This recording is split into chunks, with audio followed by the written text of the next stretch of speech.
পৰিষদৰ ভাতৃ সংগঠন অসম কৃষক পৰিষদৰ কেন্দ্ৰীয় সমিতি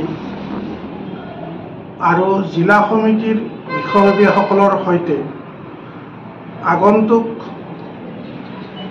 কৃষক শ্বহীদ দিৱস সম্পৰ্কে আৰু পঞ্চায়ত নিৰ্বাচনত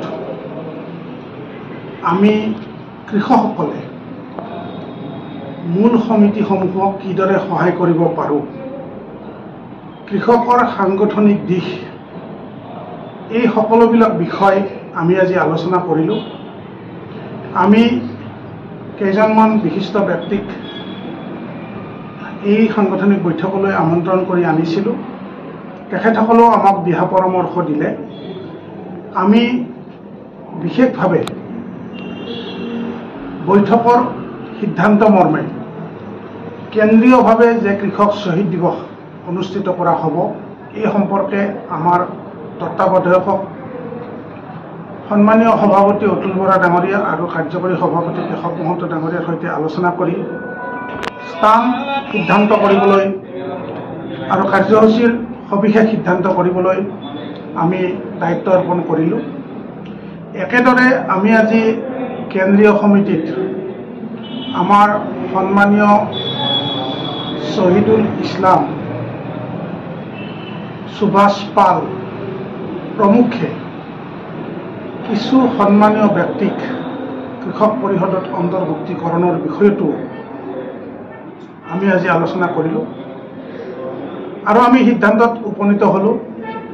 সন্মানীয় অতুল বৰা ডাঙৰীয়াৰ অনুমোদন সাপেক্ষে তেখেতসকলক কেন্দ্ৰীয় সমিতিত আমি গুৰুদায়িত্ব অৰ্পণ কৰিম।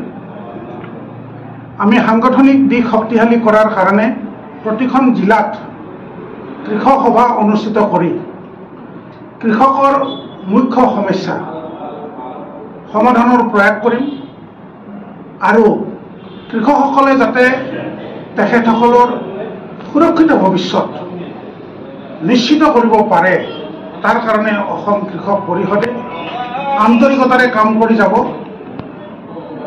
কৃষক পৰিষদে কৃষকৰ চিন্তা চৰ্চা আগত ৰাখি এই আটাইবোৰ বিষয়ৰ মাধ্যমেদি যাতে আমি অসম গণ পৰিষদক শক্তিশালী কৰিব পাৰোঁ, তাৰ মূল লক্ষ্য বান্ধি লৈ একেদৰে ক্ষুদ্ৰ চাহ খেতিয়কৰ